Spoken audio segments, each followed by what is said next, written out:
اهلا بكم في طاروت الامبراطور. ما تنسوش تعملوا لايك وسبسكرايب وتفعلوا الجرس عشان يوصل لكم كل جديد. الفيديو ده هيكون التوقعات العاطفية لبرج العذراء، طاقة مفتوحة. قبل ما نبدأ الفيديو ادخلوا على التعليقات واكتبوا يا رب بنية الفرج، وخدوا من الفيديو اللي ينطبق على حياتكم وسيبوا الباقي. برج العذراء، انا شايف ان في حد كتير بيحبكم.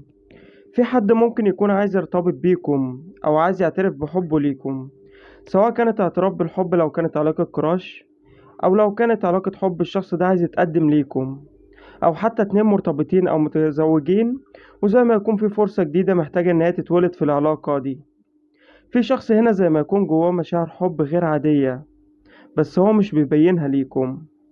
الشخص ده ممكن يكون بيتمتع بروحانيات عالية جدا، بس زي ما يكون مش بيحب إن هو يظهر مواهبه. بس ده شخص كتير بيتميز بالحكمة أو بالعقلانية أو بالتقل. في حاجات كتير بسبب تقل الشخص ده وبتصرفاته انتوا بتتساءلوا عنها. يعني هل الشخص ده بيحبكم ولا لأ؟ أو هل هو شريككم ولا لأ؟ أو هل هو بيفكر فيكم؟ أو هل هو بيبادلكم نفس الحب والإحساس ولا لأ؟ الشخص ده كتير بيموت فيكم وبيحبكم أكتر ما انتوا تتخيلوا. ممكن تكون تصرفات الشخص ده أذت قلوبكم، أو ممكن تكون تعبتكم. غالبا كتير منكم ما كانش طالب من الشخص ده غير بس حبه أو اهتمامه، بس يمكن انتوا جيتوا في وقت غلط، او في وقت كان الشخص ده عنده كتير مسؤوليات او كتير حاجات محتاج ان هو يعتني بيها. انا شايف ان انتوا كتير شبه بعض، وممكن يكون في تواصل ما بينكم، سواء كان تخاطر بطريقة غير مباشرة او انتوا تلقائي بتعملوها، او انتوا بتفتكروا بعض او مش ناسيين بعض. بس انا شايف ان في تعب هنا، في ألم. بس انا شايف ان الشخص ده شريكم على فكرة، وهيرجع. الشخص ده مش هيسيبكم، وغالبا طالما انا قلت لكم هيرجع، غالبا يبقى ممكن يكون في بعد ما بينكم او انفصال. حتى لو اتنين متجوزين وحصل طلاق، او حتى في بروب في العلاقة او عدم تواصل، ممكن يكون الشخص ده عايز يقدم لكم كل حاجة انتوا بتتمنوها. بس لازم يكون هو جاهز، ولازم يكون هو مستعد لده. انتوا جيتوا في وقت الشخص ده ما كانش مستعد، وما كانش يعني ما كانش ظروفه تسمح ان هو يعني يقدم لكم الحاجة اللي انتوا عايزينها. ما كانتش ظروفه تمام. يمكن هو مش بيحب يتكلم كتير، او مش بيحب يشيل حد همومه. بس انتوا يمكن ما فهمتوش الشخص ده صح. بس تصرفاته يعني، او عدم اهتمامه بيكم، او عدم اعطائه الحب ليكم او مشاعر اللي انتوا بتتمنوها، كسرت قلوبكم.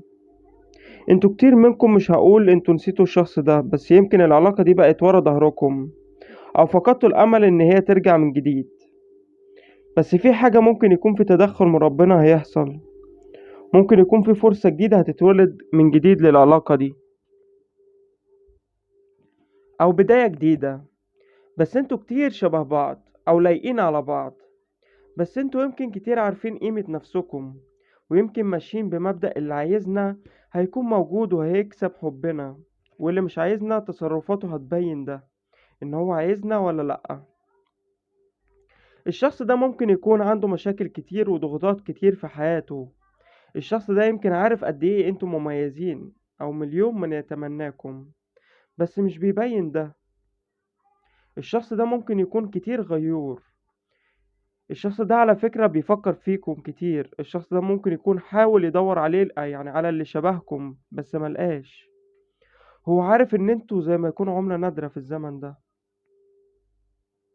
بس الشخص ده روحاني، وممكن يكون بيعمل تخاطر ليكم، بس انتوا كتير مش عارفين تعملوا ايه، او محتارين ما بين امرين. بس الحلو في الامر ده كله ان انتوا عارفين قيمة نفسكم كويس جدا. وكتير منكم ممكن تكونوا معتمدين على نفسكم وعندكم مسؤولية، زي ما يكون فاهمين الحياة صح. انتوا زي ما يكون روحكم حلوة. حتى ممكن الناس بتحب ان هي تصاحبكم، او بتحب ان هي تقعد معاكم، او حتى موجودة حواليكم. بس انتوا طاقتكم بتنعكس على اللي حواليكم. يعني لما بتكونوا مبسوطين كل الناس بتحس بالطاقة دي، والعكس صحيح. بس انتوا وجودكم محبب ما بين الناس. ان كنتوا ممكن تكونوا تعبانين في الفترة دي، او ممكن يكون الشخص ده خذلكم بدل المرة مليون. أنا شايف إن في خير كتير جايلكم، أو في عوض كبير، أو زي ما يكون في فرصة أو بداية جديدة، حاجة ربنا هيعوضكم بيها. بس أنا شايف هنا إن في شخص جاي وعايز ارتباط، في شخص هنا جاد، ده شخص ما بيهزرش، ده شخص بيعرف امتى ياخد القرار وينفذه، ده شخص زي ما يكون ظبط أموره وتعافى من المشاكل اللي كانت بتمر بيها، وجاي بكل حبه وبكل شغفه، وجاي ومعاه الخير كله ليكم، جاي يمكن للارتباط، أو مش عايز يضيع وقت أكتر من كده.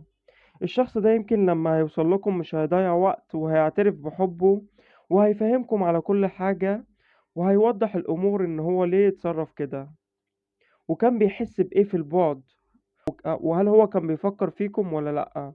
هيقول لكم على كل حاجة، وهيبقى في قعدات طويلة وكلام كتير ما بينكم انتوا الاتنين. أنا شايف إن الشخص ده كتير وافي وكتير مشتاق ليكم، الشخص ده كتير منجذب ليكم بطريقة غير عادية، الشخص ده مشتاق ليكم ومشتاق لسماع صوتكم، ومشتاق للكلام معاكم، ومشتاق للحب اللي انتوا كنتوا بتديهوله. بس أنا شايف إن في كتير منكم زي ما تكونوا فقدتوا الأمل في العلاقة دي، أو مشيتوا أو خليتوها ورا ظهركم. بس زي ما يكون الشخص ده هيرجع من تاني، وهيرجع ندمان كمان.